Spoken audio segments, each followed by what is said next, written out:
Yo, what's up guys, it's me, Kalmaray, back again with another vlog. And karon, para sa vlog nato karon kay magpa-color kog buhok. So, sa una pa jud, ganahan na jud kay ko magpa-color sa akong buhok. Pero karon lang nako ni mabuhat because mag-college na ko. And sa college, dili strict ang kanang with regard sa buhok, dili sila strict. And also since online ang klase, so dili gyapon na mabantayan no. Kana nya medyo taas-taas na pud tong buhok. Magpa-color ta. So ang akong napili nga color is dark ash blonde, pero for this day maguna sa tag-bleach kani. So naadri nga to ang oxidizing developer, bleach powder, and ang pang-steer. So karon tabangan ta ni mami sa pagpa-color, sa pag-bleach. So day by day process ni siya ang sa ako kay para dili madata akong buhok since daot na ni daan. So for this day kay unahon na ako ang pag-bleach, first bleach, and then tomorrow second bleach, and then for the third day kay dira na ko i-apply ang dark ash blonde na hair color. So mo ni siya nga to ang agenda sa kaning vlog, magpa-color tag buhok DIY. Let's go.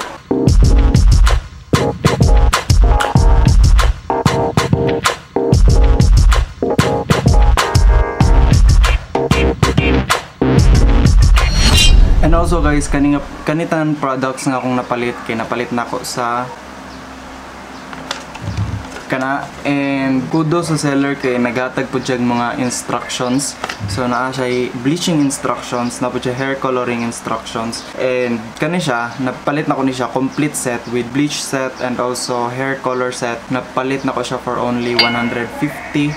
So if ganahan mo guys dito mo pagpalit, I think it's 150 to 300 ang range. Depende po sa hair color na inyong kwaon. So dito guys, I think madri ang atong dark ash blonde color kana EPSA. And also nag-include na lang pod ko nag-include ko toning conditioner kay it neutralizes and prevents brassy tones, enhances and renews faded colored hair.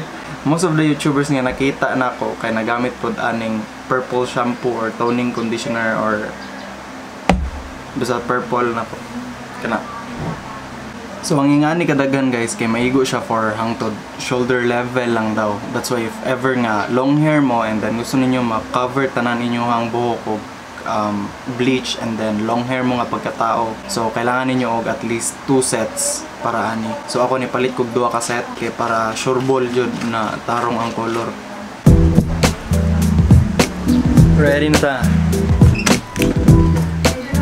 Tema.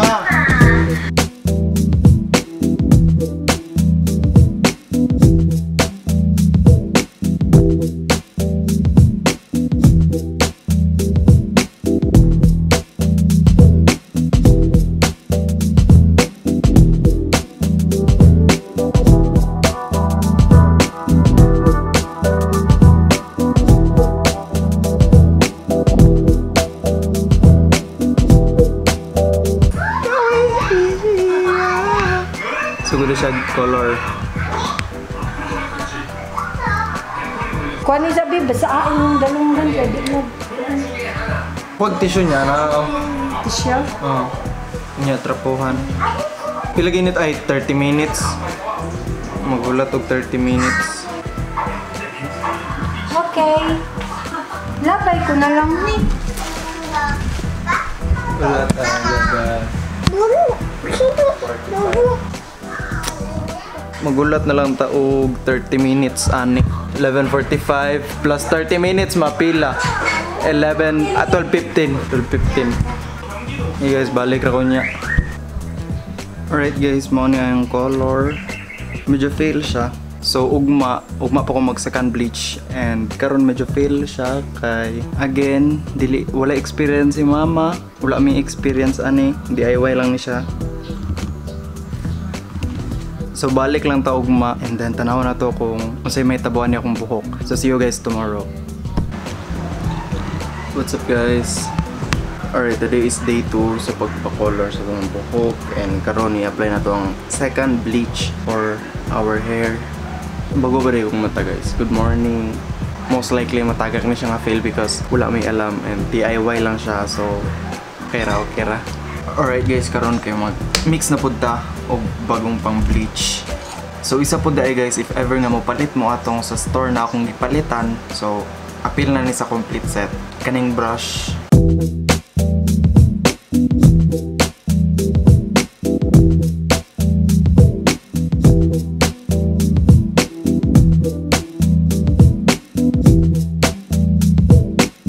By the way, ang gusto na ko ma-achieve nga color is dark ash blonde.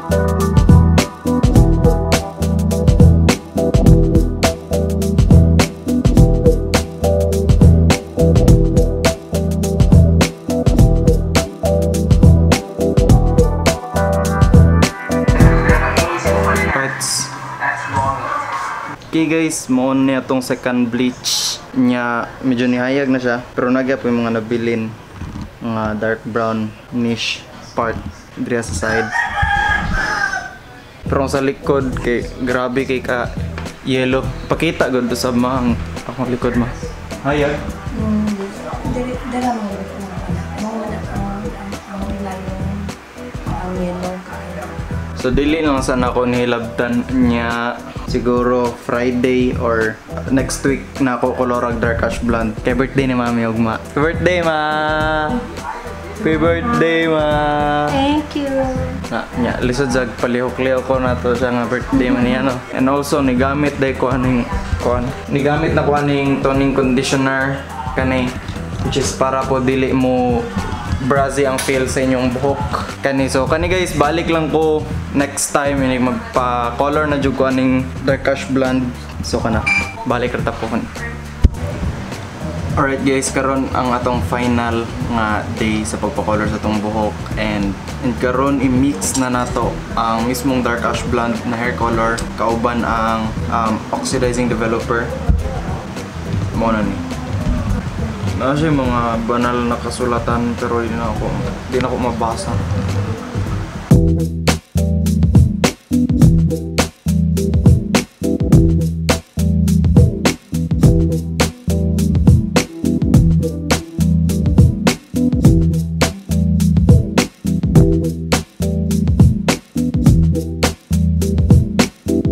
Uy, bro siya mayonnaise.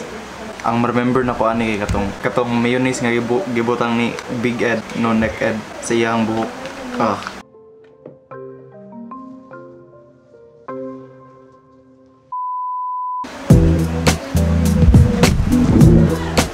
Dema.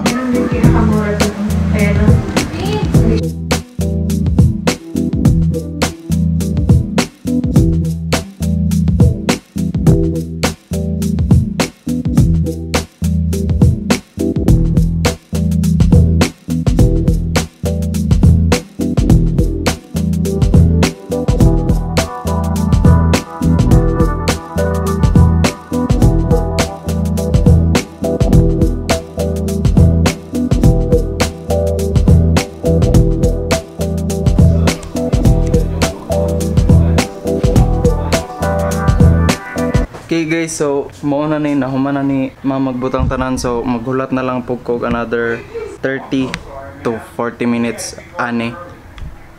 Kanaga murag gasugon na po siya color kana. So balik ra ko niya if na waswasan na nako and if uga na siya. Nauga na jud siya, and as you can see in ani iyang color, I don't really think it's an ash blonde. Kay brown gid ako makita, pero siguro fail jud kana. Ano siya guys, inigmahayagan kana since natatapit sa kana ingani siya guys, inigmahayagan.